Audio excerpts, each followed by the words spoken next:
একজন মানুষকে ছোটবেলা থেকেই সাংস্কৃতিক জগতের সাথে পরিচয় করানো, ক্রীড়া জগতের সাথে পরিচয় করানো থেকে শুরু করে অন্যান্য সকল মানবিক কার্যক্রমের সাথে যুক্ত করানোই আসলে আমাদের উদ্দেশ্য। এই কারণে হচ্ছে আমরা দেশব্যাপী হচ্ছে আমাদের 16টা উপটিম নিয়ে আমরা কাজ করে যাচ্ছি। আমরা জানি যে এই সময়ে হচ্ছে মাদকটা বিভিন্ন ফর্মে, ডিজিটাল ফর্মে হচ্ছে আমাদের এই ইয়াং ছেলে মেয়েদের জন্য কিভাবে সর্বনাশ ডেকে নিয়ে আসছে।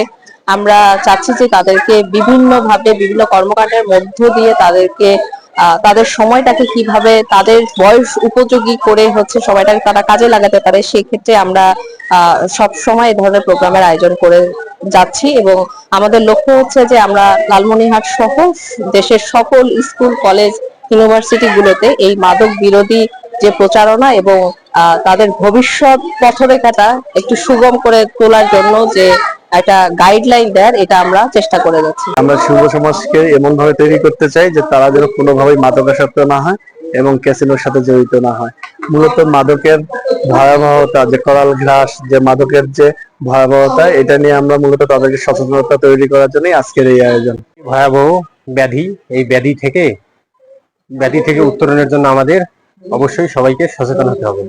এই ভয়াবহ গ্রাস দেশ এবং জাতিকে ধ্বংস করতেছে।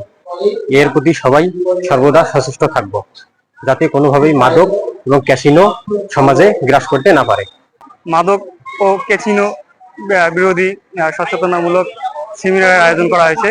আমাদের গ্রিন ভয়েস আদিতমারি উপজেলা শাখার মাধ্যমে আমরা আদিতমারি উপজেলার সর্বস্তরে এর একটা সঠিক সমাধান নিয়ে আসবো, যাতে মাদক এবং ক্যাসিনো মুক্ত বাংলাদেশ করতে পারি।